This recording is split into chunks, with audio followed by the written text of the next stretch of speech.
பொதுவாகவே நான் வந்து வெளியே யாருக்காவது ஏதாவது ஒரு ப்ராப்ளம் அப்படின்னா வாய்ஸ் அவுட் பண்ணுவேன். என்னோட மனசாட்சிக்கு என்னோட மைண்டுக்கு அது ஏறி அதை பேசணும் அதை பற்றி அப்படின்ற மாதிரி நினச்சா நான் கண்டிப்பாக பேசுவேன். ஸோ எல்லாருக்குமே தெரியும்.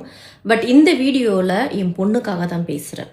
அதாவது ரியல் பொண்ணு இல்லை, ரீல் பொண்ணு. என்னுடைய கோ ஆர்டிஸ்டான ஸ்வேதா அவங்களது சில விஷயங்களை நான் வந்து நேரில் பார்த்துருக்கேன். அவங்களுடைய சிரமத்தை ஒரு பொண்ணை நசுக்கி கசுக்கி ஒரு விஷயம் பண்ணுறது நியாயமே கிடையாது. ஆதி என்கிற அவனை தான் நான் சொல்கிறேன். உன் கண்ணுக்கு இந்த வீடியோ தெரிஞ்சதுன்னா நான் ஒரு வார்த்தை தான் கேட்பேன். சேர்ந்து இருக்கும்போது, சேர்ந்து ட்ராவல் பண்ணும்போது அது வந்து நல்லா இருக்கணும். தன் கூட இருக்கும்போது எந்த கஷ்டமும் அனுபவிக்கக்கூடாது. அவள் எல்லா விஷயத்துலையும் எல்லா ஹாப்பினஸும் அவளுக்கு வரணும், வந்து சேரணும் அப்படின்னு நினைக்கிறீங்கள. விலகி போனதுக்கு அப்புறமா நாசமா போகணும்னு நினைக்கிற மனசு இருக்கு பார்த்தீங்களா, உங்க மனசு அது பீ மூத்திரத்துக்கு சமம். ஒரு நம்ம கூடவே வாழ்றாங்க, அது ஆணா இருக்கட்டும் பொண்ணா இருக்கட்டும், ஜென்ரலாகவே சொல்கிறேன். இன்டைரக்டாக அடிக்கிறது, டைரக்டாக அடிக்கிறது, மீடியாவில் ஃபோட்டோ போடுறது, வீடியோ போடுறது, இந்த மாதிரி பண்ணி டிப்ரெஷன் பண்ணி அவங்கள சாகடிக்கிறத விட எங்கே இருந்தாலும் நல்லா இருக்கணும்னு சொல்கிற அந்த மனசு இருக்கு பார்த்தீங்களா, அதுதான் விரும்பின மனசு. நல்ல வேலை உங்களை விட்டு உங்களுடைய ரியல் ஃபேஸ், உனக்கு என்ன மரியாதை, உன்னை விட்டு உன்னுடைய ரியல் ஃபேஸை தெரிஞ்சு வெளியே வந்தா பார்த்தியா, அந்த கடவுளோட பிளெஸ்ஸிங் ஏதோ அந்த பொண்ணுக்கு இருந்திருக்கு.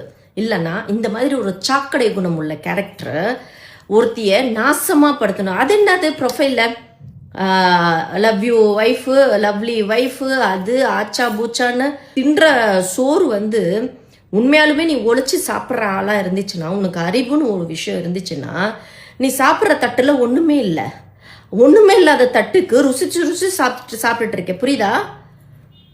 அது வந்து ஜீரணமும் ஆகாது, உனக்கு வர வேண்டியது வெளியே காலை கடனும் வராது. இது சும்மா வந்து ஒரு தட்டு எம்டி தட்டு வச்சு சீன் காமிக்கிற வேலை வேண்டாம். ஏன் பிக் பாஸ் போடணும்னு ஆசையா? அப்படி ஏதாவது இருந்துச்சுன்னா லைஃப்பில் ஏதாவது உருப்படியாக பண்ண, ஏதாவது ஒரு விஷயம் வந்து உருப்படியாக பண்ணி ஃப்ராடுத்தனம் பண்ணி அடுத்தவங்களை ஏமாற்றி கேஸ் பண்ணி, பாவம் அந்த தாமரை அவங்களுடைய செயினை வாங்கி அவ்வளோ உங்களுக்கு பண்ணியிருக்காங்க ஒரு விஷயம். பட் நீங்கள் எல்லாம் வந்து கூட பழங்களவங்கள வந்து முதுகில் குத்துற குணம். நீங்களாம் எப்படிங்க கூட ஒருத்தியை வந்து நல்லபடியாக எங்கே இருந்தாலும் நல்லா இருக்கணும் அப்படின்ற நினைக்கிற மனசு வரும்? அதெல்லாம் தப்பு. நாம் நினைக்கிறது அது தப்பு. ஸோ நான் ஒரு சில விஷயங்கள் பார்க்கும்போது இது பேசக்கூடாது, வேண்டாம், மூவ் ஆன் ஆயிடணும், அமைதி ஆயிடணும் அப்படின்ட்டு. ஆனால் அதையும் மீறி ஒரு சில விஷயங்கள் இருக்குல்ல, என்ன தாங்க அப்படி எல்லாரும் கமெண்ட்ல என்னை கேட்கலாம், அப்படி ஒரு பொண்ணு ஏமாத்திட்டு போயிடலாம், ஆசை காமிச்சிட்டு போகலாம், மோசம் பண்ணிட்டு போகலாம், ஆம்பளை பண்ணால் சும்மா விட்டுருவீங்களா அப்படின்ற மாதிரி கேள்வியெல்லாம் கேட்கலாம். ஆணா இருக்கட்டும் பொண்ணா இருக்கட்டும், அது எனக்கு தெரிஞ்சவங்களா இருக்கட்டும் தெரியாமல் போகட்டும், இந்த உலகத்தில் ஒருத்தவங்க பிடிச்சி போய் தாலி கட்டி குழந்தை பெற்று குழந்தையோட கொஞ்ச நாள் ட்ராவல் ஆகி மனஸ்தாபம் வந்து அவங்க வெளியே போயிட்டாங்க, மனசளவில் அவங்க டிஸ்டன்ஸ் மெயின்டைன் பண்ணுறாங்க, மிஸ் அண்டர்ஸ்டாண்டிங் வந்துடுச்சு அப்படின்னா, நம்ம கூட வாழ்ந்த அந்த நாட்கள் இருந்ததில் அதை நினச்சாவது அவங்கள நல்லா இருந்துட்டு போ, பொழைச்சிட்டு போ அப்படின்னு நினச்சிட்டு போகிறது தான் நல்ல ஹியூமன் கணக்கு. இதெல்லாம் வந்து சாக்கடை அள்ளி தின்னு பீத்தின்ற ஜென்மங்கள். இந்த மாதிரி ஒரு கேரக்டர், அது ஆணாக இருக்கட்டும் பெண்ணாக இருக்கட்டும், ரெண்டு பக்கமும் நான் சொல்கிறேன். ஸோ இது மாதிரி ஒரு கஷ்டத்தை ஒரு பொண்ணுக்கு கொடுத்து அதை ரசிக்கிற மிருகம் நீங்கள் எங்கே உருப்பிட போகிறீங்க? நல்லாவே இருக்க மாட்டீங்க, நாசமாக போவீங்க. சரிங்களா? இது வந்து ஒரு பொண்ணு எதிரில் கண்ணுக்கு எதிராக அவள் கஷ்டப்படுறது ஸ்ட்ரகிள் பண்ணுறதை பார்த்துட்டு நான் அதை பற்றி அவங்கக்கிட்ட டிஸ்கஸ் கூட பண்ணல. இந்த வீடியோ உங்களுக்கு ஷாக்கிங்காகவும் இருக்கும். என் கோ ஆர்டிஸ்ட் ஸ்வேதாக்கு இந்த அளவுக்கு அப்சர்வ் பண்ணியிருக்காங்க அப்படின்ட்டு. நான் சில விஷயங்கள் நான் சைலண்ட்டாகவும் அப்சர்வ் பண்ணுவேன். பாவமாக இருக்குது, கஷ்டமாக இருக்குது. கேஸு அது இதுன்னு சொல்லிட்டு தன்னுடைய ஒர்க்கு பண்ணுவாங்களா, வெயிலில் நின்று இந்த மழையில் நின்று வெயிலில் நின்று வேர்த்து போய் கை கால் வலிக்க ஓடி எவ்வளவோ கஷ்டப்படுறோங்க ஷூட்டிங்கில். சும்மா இல்லைங்க, அவ்வளோ கஷ்டப்படுறோம். அத்தனைக்கு நடுவில் அந்த டேட்டு பிஸி பக்கத்தில் ஒரு கேஸு வாய்தா அது இதுன்னு சொல்லி அலையும் போது அந்த பொண்ணோட சிரமம் இருக்குது பார்த்தீங்களா, ஏண்டா இந்த தப்பு பண்ணுன்ட்டு. ஸோ இந்த மாதிரி விஷயங்கள் நிறைய பொண்ணுங்களுக்கு நான் இந்த வீடியோவில் சொல்ல விரும்புகிறது என்னென்னா, அவசரப்பட்டு யாருக்கிட்டையும் எவங்கிட்டையும் போய் விழுந்துடாதீங்க.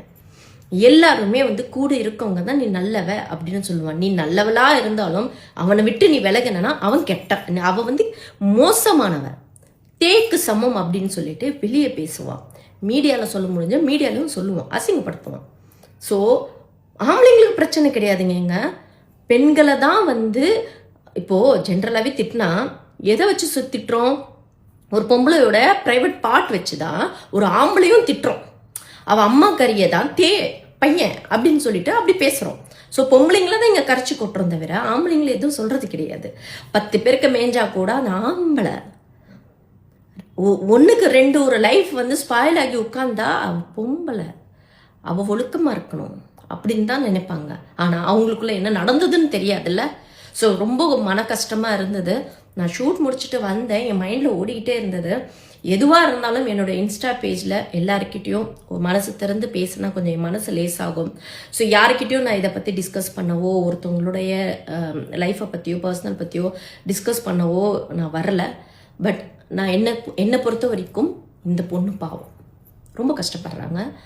பட் அவங்க மீடியாவில் இருக்கிற நிறைய விஷயங்கள் இவங்க ஃபோட்டோ வீடியோ பார்த்துட்டு இந்த பொண்ணை நெகட்டிவாக பேசாமல் நெகட்டிவாக கமெண்ட் பண்ணாமல் இருந்தாலே அவங்களுக்கு பெரிய ஒரு நீங்கள் ஆறுதல் கொடுக்குற மாதிரி தான்.